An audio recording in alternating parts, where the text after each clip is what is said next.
Hey everyone, this is my second video. I thought that I would go ahead and update so I could start on my next video, which will be detailing the new trial that I'm doing. I'm just trying to kind of knock it all out of the way and just see where this goes. But I just wanted to update and let you know that in my past videos and going forward, I am not a medical professional, nor do I claim that everything that comes out of my mouth is medically correct. I have chemo brain.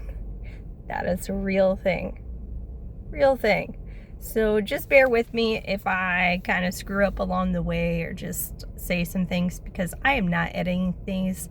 I am just talking straight through and starting from the beginning, and hopefully we can get to the end. But I thought I would just pick up where I left off in the last video. And the last video, I talked about, finding out that I had cancer, going through that whole entire ordeal. Those types of drugs that I was on. I thought, oh, there's no, this is going to be easy. It's only 12 rounds. I can totally do 12 rounds. And chemo is a different animal. It affects everyone differently. The side effects that can happen are, from rare to it happens to everyone. So whenever I took oxaliplatin, that was a crazy drug. Everything instantly hurt if it was above room temperature. I couldn't drink or eat anything cold. I couldn't touch or drink, or I couldn't touch like water or anything that was colder than room temperature. It would just felt like little needles. It was a pinching sensation. It would just burn. It was just very bizarre. And whenever I got that drug, it lasted for a good week after the infusion. And then whenever I did the Capox, that just kind of put me out. Those are pills that are taken for, I think it was 3 weeks on and 1 week off. And I didn't have any facial expressions. I just went through the motions, but I didn't really know what was going on. It was like I was a zombie, a total zombie. I was completely out of it. And I slept a lot, and I tried to get through the day and figure out things, and I would be talking and I completely forget what I was talking about. I would have fog. I had a hard time, making conversations. Then I started getting neuropathy. I got neuropathy in my feet, and then I got neuropathy in my hands. And so I had a hard time with my youngest, going through everything that we had already gone through that year. Trying to take care of a small baby, and just doing the little snaps was so difficult. I couldn't do zippers. I couldn't do buttons. It was just a real challenge. I was so happy whenever I only had to do 11 rounds of Oxy. And then on the 12th round of Xloda, I'm like, I made it. I did it. I got to the top of the mountain. The people that ring those bells, no matter if you do 1 round or if you get to 100, congratulations. You are on a different level. You are on beast mode. Because that stuff was insane. I took, 6 or 7 different anti-nausea medications because I was so sick. Unfortunately, everything makes me sick. Just very nauseous all the time. But, it was very, very bizarre. I couldn't drink water. I couldn't drink like certain things. I had to take it. I don't even like soda, and I had to take it with like Sprite or ginger ale. Like, I had to be very specific to take my pills, just to get my pills down. I couldn't take it with anything else because the pills would not stay down. So the whole entire journey was just quite interesting. Every time was, different. You think, oh, you're doing the same thing every week. Nothing new should pop up. Not how that worked with me. Just started having, weird things happen all the time. And then I did the trial. And like I said, I felt like Superman. It was amazing. I felt so good. And I thought it was really doing something. And then I got the grade 3 rash, and I looked pretty crazy. And, they were all very concerned. And I'm like, I can deal with a rash. Rash, I will rash it out all day. Rash versus getting sick, sign me up for the rash. I'll look crazy. I don't care. But yeah, so that was a good time. And then we got into so the trial did not work. They took me off the trial and they decided to do Fall-Fury. So that was Irinotecan and 5-FU and Levaquin put together. I thought that they were going to add in Avastin. I think we were just kind of saving that on the sidelines. We were trying to save everything that we possibly could do to save on the sidelines. So I started off with that. I thought I was going to have a bad experience because with my first chemo, my very, very first round of chemo, within the first minute, I had a terrible allergic reaction.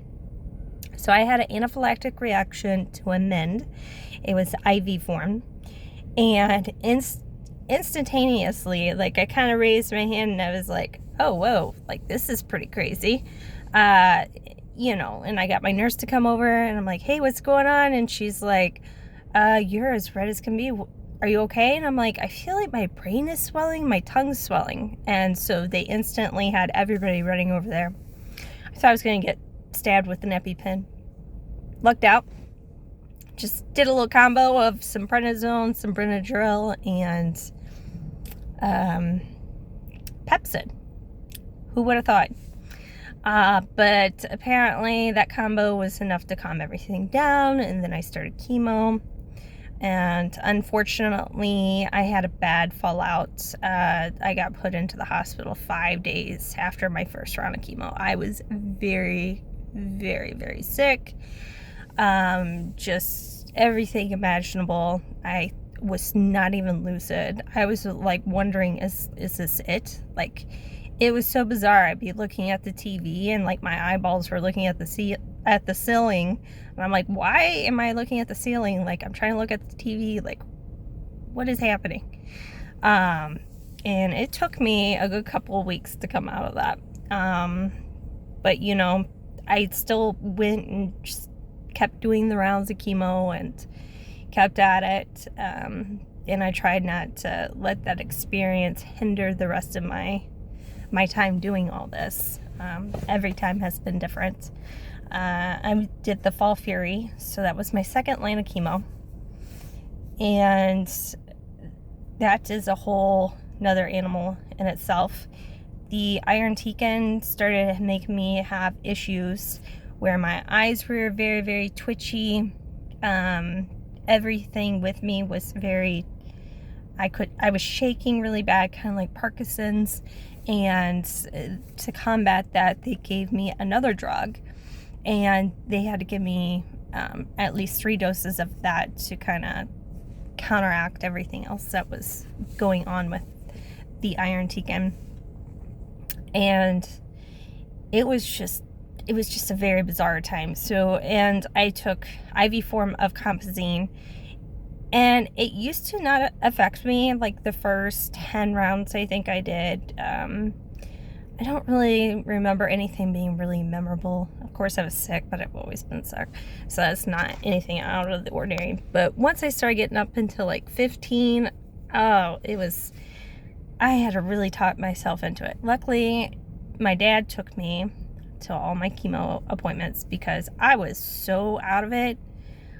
I could barely say my name to be able to leave with my pump. And, I can't even imagine trying to drive out of the parking lot. I was completely out of it with the Compazine. It made me, like, go to sleep on and off. Like, I was not lucid at all. I didn't know what was going on around me. It was a bizarre feeling. And, after taking it for so long, I thought, it wouldn't really affect me. But the more I kept taking it, the worse I kept feeling. And my 23 round, my last round, and I was like, is this really going to be my last one? Because we had been trying to get into trials the whole entire time, from October into January. And I thought, I'm just never going to get into a trial. We're never going to get there, and I'm going to have to keep taking this. And I just got to power through. I just got to get through it. I know it sucks. I know I'm going to be sick. I know I'm going to be kind of out of it. I was able to work from home, thank goodness, on Thursdays and Fridays. And the weekends would hit, and sometimes I'd be okay, and sometimes I couldn't even get out of bed, which is very unlike me. I do not like to sit in bed. I do not like to be sitting at all. I always like to be moving. So that was, a hard thing to kind of concept, is we just need to relax. And unfortunately, I was in so much pain. I couldn't even look at my phone. I was in so much pain. I would just kind of roll around. And I was asking, I'm like, is this normal? Like, what is happening? Because I don't feel like it was really that bad at the beginning. And now I feel like my body just says, don't want to do this anymore. Stop doing this. Because the last couple of rounds, I started getting sick just doing my pre-meds, which is crazy. I don't know what was happening. PTSD? I have no idea. But it was definitely a challenge, but I got through the 23 rounds or something like that. So it lasted a year. I think I did really well. It kept everything pretty minimal, except in April. They had seen on my scan that I had a cyst-like tumor near my right ovary, and that they were just going to remove my right ovary. Oh, I'm sorry, they found that out in March. Yeah, it was in March that they found the tumor had gotten bigger on my scans. I think it was always kind of a little noticeable, but it wasn't that bad. And I didn't have any real issues or anything like that. And then my doctor immediately got me to an OBGYN surgeon within the facility that I go to. And, they're like, oh, we'll just remove your right ovary and your right tube, and you can go home and everything will be great. And as the weeks started to progress, I'm like, there is something seriously wrong. Like, I don't know, I can't put my finger on it, but I just don't feel right. Like, my body's doing weird stuff. Like, I had weird pains and everything else. I was like, something is not right. And so surgery day was like the first week of May. So it wasn't even like it was really that long. Maybe, I don't know, 8 to 12 weeks from my initial scan. And they said, based off your scan, it's just going to be this. And I'm like, okay, I'm going to tell you right now, I want a radical hysterectomy. You're going to have to take everything out. I think there's a lot of involvement going on. And they're like, if it comes to that point, and I'm like, I'm just telling you right now, you have my permission. Please take it all out. So they got in there, and then they took about 10 pounds of fluid out of me. Or I don't know. It was like between 5 to 10 pounds. It was crazy. And then I had a tumor probably the size of a baseball or so that had grown, if not bigger. And then I had 3 other tumors, and then they had to take out my sidewall, my pelvic sidewall. There was tumors all over there as well. So I had the cervix, uterus, ovaries, tubes, you name it. It was just taken out and scrubbed out the best that they could do. And I felt amazing after that surgery. Like, the first couple of days, I was like, wow, this is like a walk in the park. I didn't really have a whole lot of issues, and I just felt really good. So I was happy that we did that. So, just kind of knocked that all out of the way. And, here I am towards the end of December. There was 2 other trials that fell through on me. And there was one trial that I didn't qualify for the second part. I qualified for the first part. It's nice to know that all my information is in that database. So if something does come available one day, that I could be chosen. So it's always nice to be in the front lines. As like I said, I would rather be out here testing whatever I can test, because at the end of the day, is chemo really going to keep things limited? In my situation, not really. So it's nice to know that I have all those different options. So I have been off of chemo for a month, almost a month. And it is crazy just how much difference I feel as a person. I feel like I got my brain back, but my body, I feel like, has gone into a dumpster fire. It's just a little harder to breathe. The chest hurts a lot. It's just, I don't know how to really explain it. It's kind of like a burning sensation. I just have pains throughout my abdominal area.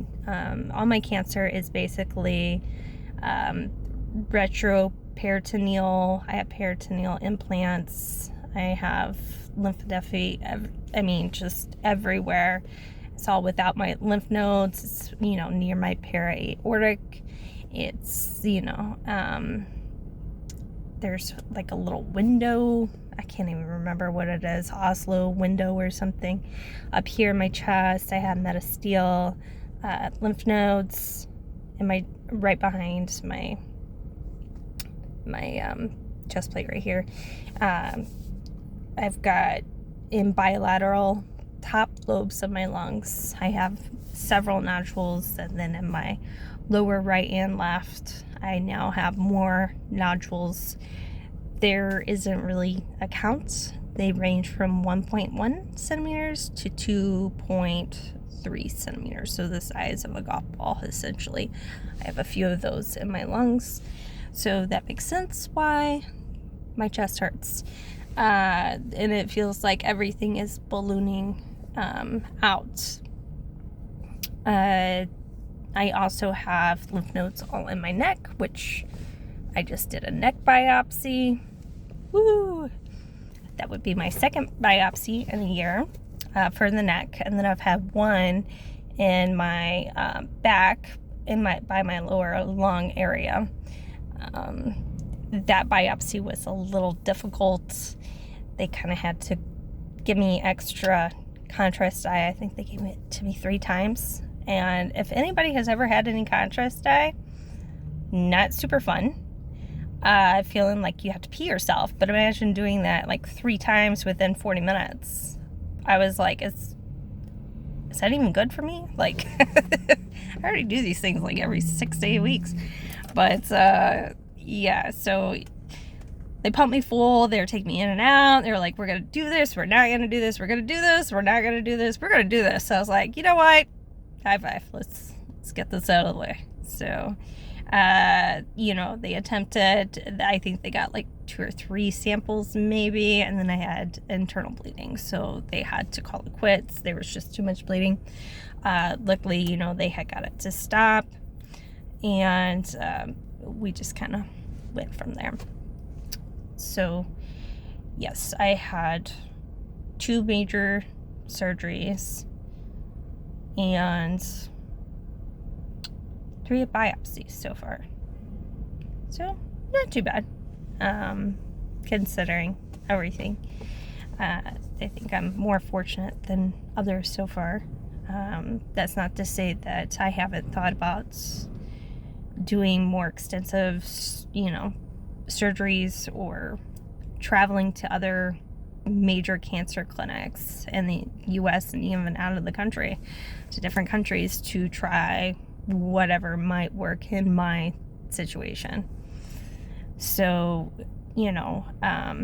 I finally finished all the trial hoopla of, test and everything else that they put me through. So this Sunday, I will be gearing up and going into the trial. And I can kind of give you more information on Sunday whenever I check in. And I'll let you know how the journey goes. So appreciate you joining in for the ride. Just kind of seatbelt yourself in. Who knows what this ride is to expect. But just want to let you know, I appreciate you guys. I love my family, my friends, the coworkers. Like, I have so many people in my corner rallying for me, and I could not be more appreciative. Like, my family means everything to me. My other half, the girls, all the girls, they are my rock. Like, I feel so fortunate. And then, I have a great group of friends. They are right there, ride or die. They're ready to go bury some people with me if we have to go do that. So, if I'm transitioning to the next life, I got your back. Like, let's go. Let's rock and roll. But, and then my family, thank you. I thank you isn't even enough. It's not even enough word. For you guys to always be there and to be helping my family and always thinking of everything possible, and all the meals, all the support, all the cards, the notes. You guys all did a fundraiser for me whenever I finished my first 12 rounds of chemo. So it's just been absolutely incredible. So thank you all from the bottom of my heart. I don't know what I would do without you guys. So I'll let you guys go. It's getting kind of lengthy, but I love you all, and you'll hear from me soon.